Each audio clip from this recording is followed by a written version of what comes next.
I'm Rita, and today on Fresh Table we're going to make a chocolate chip oat bar that is so delicious. It's gluten-free, refined sugar-free, the oats are hearty, and the chocolate is gooey. These are absolutely amazing. The last time Dave and I made these, we ate like the entire pan. They are so good. So let's get started. So the first thing we're going to do is preheat our oven to 350 degrees, and then let's go get the ingredients together.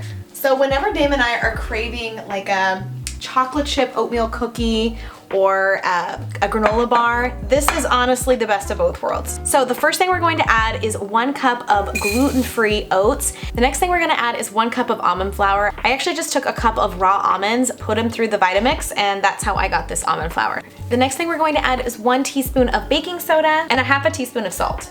And then we're going to add a half a cup of maple syrup, and then we're gonna add 2 teaspoons of vanilla extract. Then we're gonna add an egg, and then we're going to add a half a cup of ghee. You can use coconut oil, butter, any kind of fat you prefer. So the ghee has melted, and we're just going to add that to the mixture.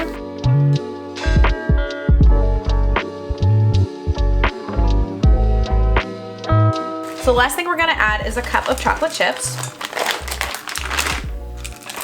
It's okay if there's a little more. You know, I love my chocolate.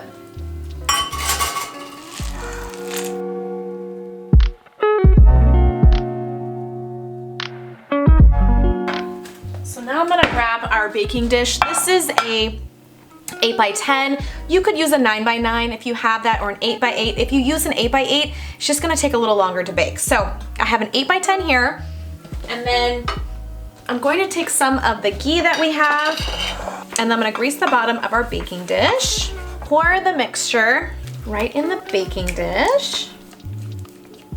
Oh my gosh, it smells so good.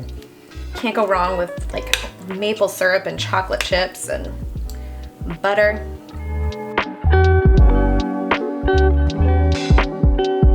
Then we're just gonna bake for 20 to 25 minutes until the top is golden brown.